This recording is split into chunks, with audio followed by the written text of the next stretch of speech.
Welcome to our U.S. Briefing Show. Today, we're diving into the latest on U.S.-China trade relations. Beijing is celebrating a temporary truce on tariffs, calling it a victory, but they're not letting their guard down.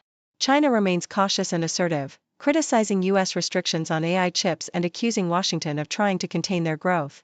They're aiming to protect their economy and leverage rare earth exports, all while diversifying their global partnerships. The big question is, what will happen when the tariff freeze ends in August? Next, let's talk about Hong Kong. The city's unemployment rate has crept up to 3.4%, a two-year high, but experts say the outlook remains stable. As AI replaces routine jobs, workers are encouraged to upskill and stand out. The government and businesses are investing in new technologies, creating opportunities despite some challenges, like the controversial reduction in clinical training hours for medical lab students. It's a time of change, but also of resilience for Hong Kong's workforce. And finally, a shocking misstep by Donald Trump. He used a Reuters video from Congo showing a mass burial to falsely claim it depicted white farmers in South Africa being killed. The footage was verified as authentic Congo conflict footage, but Trump's misuse of it has sparked outrage. This highlights how misinformation can spread quickly, especially when used to support conspiracy theories. Stay vigilant and always check your sources. Please continue to watch for more detailed insights. CNN reports that Beijing perceives the recent U.S.-China tariff truce as a strategic victory, yet it remains cautious and prepared for ongoing tensions. Despite the temporary reduction of tariffs, China's government has been vocal in criticizing U.S. actions, accusing Washington of undermining negotiations through restrictions on Chinese tech companies like Huawei and framing the fentanyl issue as a U.S. problem. This tough stance signals that Beijing is unwilling to make quick concessions, viewing the U.S.'s tightening control over technology and alliances as containment efforts. With the 90-day trade truce only a short window, China is also diversifying its diplomatic efforts by strengthening ties with other regions and boosting domestic consumption, aiming to offset potential economic setbacks.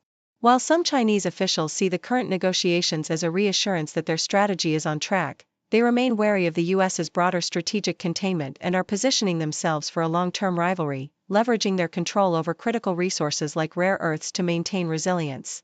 South China Morning Post highlights the concerning rise in Hong Kong's unemployment rate to 3.4%, the highest in 2 years, sparking questions about whether this is merely a temporary blip or a sign of deeper economic struggles. While macroeconomic projections suggest that Hong Kong's workforce will face a shortfall of 180,000 workers by 2028, the immediate concern lies in the vulnerability of certain roles to technological disruption.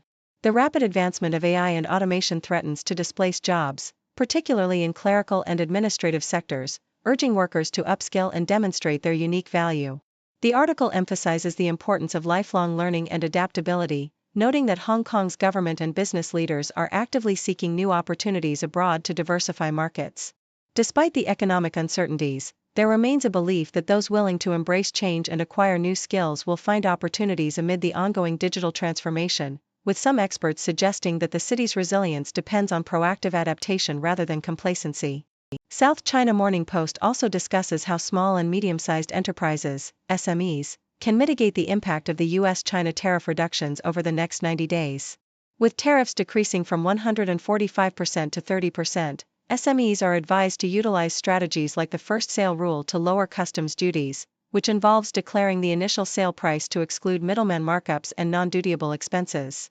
Additionally, SMEs can reduce tariffs by carefully selecting components from countries with lower tariffs and ensuring proper classification of the country of origin, especially for products assembled from multiple parts. The article underscores the importance of professional guidance in navigating U.S. customs regulations and avoiding anti-dumping duties, which target unfairly priced imports. As the trade war pause is temporary, SMEs are encouraged to adapt quickly, modify product components, and stay vigilant about regulatory changes to sustain their competitiveness and minimize costs during this uncertain period.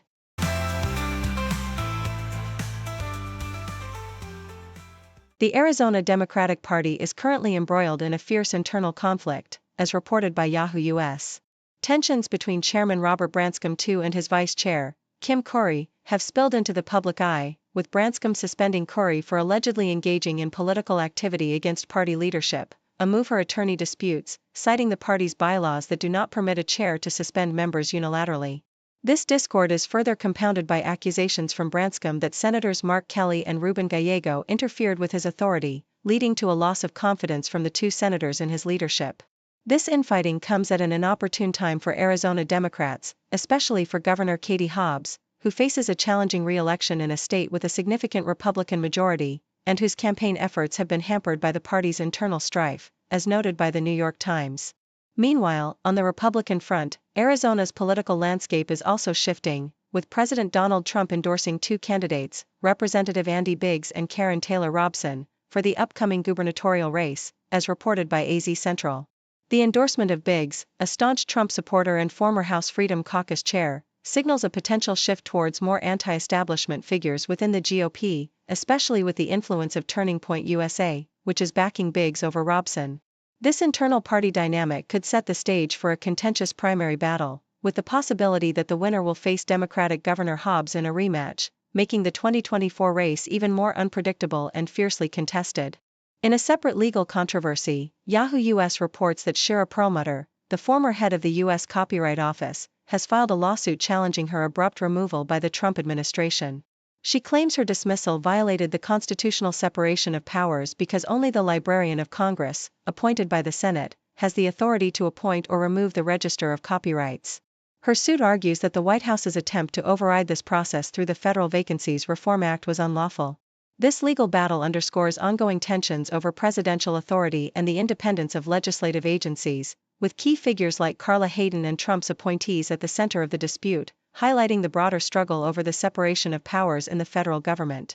In a human interest story that resonates nationally, Yahoo US details the ordeal of Jimena Arias Cristobal, an undocumented college student from Georgia who was mistakenly detained by ICE after a traffic stop. After spending over 2 weeks in detention, she was granted bond and is now on her way home, but her experience has profoundly changed her. Arias Cristobal, who has lived in the U.S. since she was 4, expressed a sense of transformation and gratitude despite the ordeal. Her case has garnered national attention, illustrating the complexities and emotional toll of immigration enforcement policies, especially when errors lead to wrongful detention. Her story highlights the ongoing debates over immigration law enforcement and the human impact behind the headlines.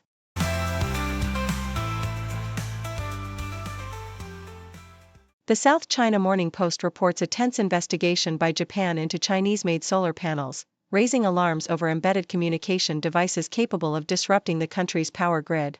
Recent discoveries in the US and Europe revealed suspicious equipment in solar inverters, devices that connect solar panels to power grids, absent from official specifications. Experts warned that these unlisted components could enable remote control of energy infrastructure, posing a national security threat by risking blackouts and grid sabotage. Japan's government, concerned about the dominance of Chinese imports, comprising about 80% of its solar panel market, has begun scrutinizing these imports, fearing that such covert devices could be used maliciously. While some analysts downplay the threat, suggesting the impact would be limited due to solar's modest share of energy supply, others highlight the potential for geopolitical conflict if external interference is linked to China. This controversy may push Japan to focus more on developing advanced, domestically produced solar technologies like perovskite cells, which promise lighter, more adaptable solar solutions that align with Japan's goal of reducing reliance on fossil fuels and achieving carbon neutrality by 2040. Meanwhile, the South China Morning Post emphasizes China's strategic role in global green energy leadership amid strained international relations. Once a cooperative force alongside the US during the Paris Agreement negotiations, China now stands poised to fill the leadership void as the US retreats from climate commitments.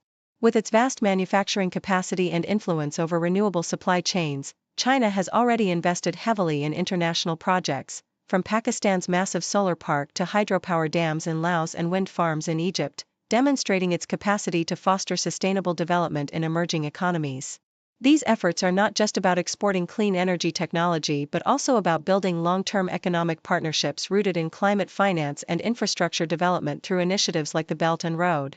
As China prepares to submit a more ambitious climate plan, including ending new coal plant construction and reducing emissions by 30% by 2035, it has the opportunity to lead by example through genuine collaboration rather than confrontation, shaping a future where climate leadership is defined by implementation and shared responsibility across political and economic divides.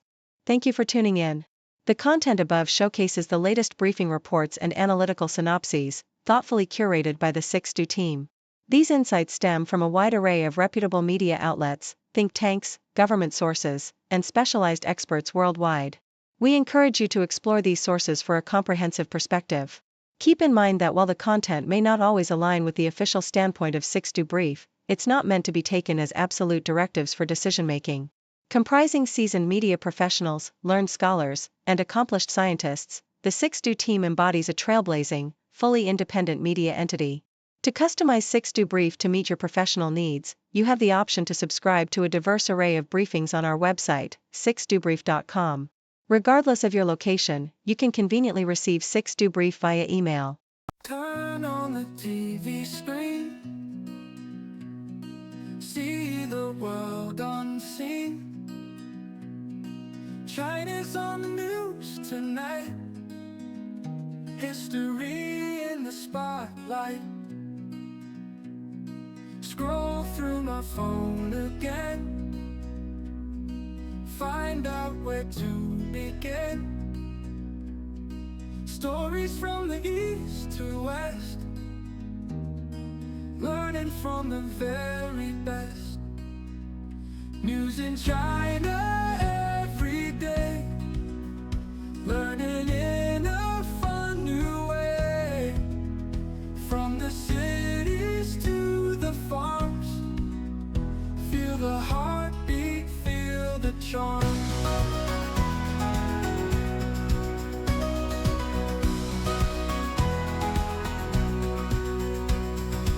Ancient tales in modern times, mountains high and river rhymes.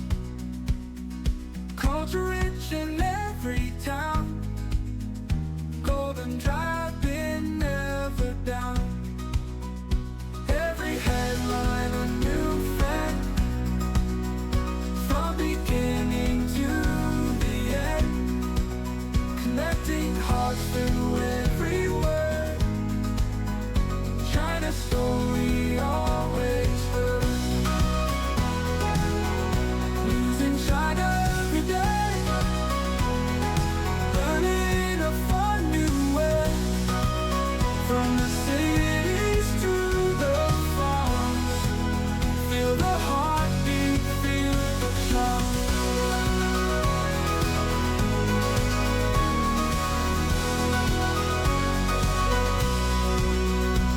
Every headline a new friend, from beginning to the end.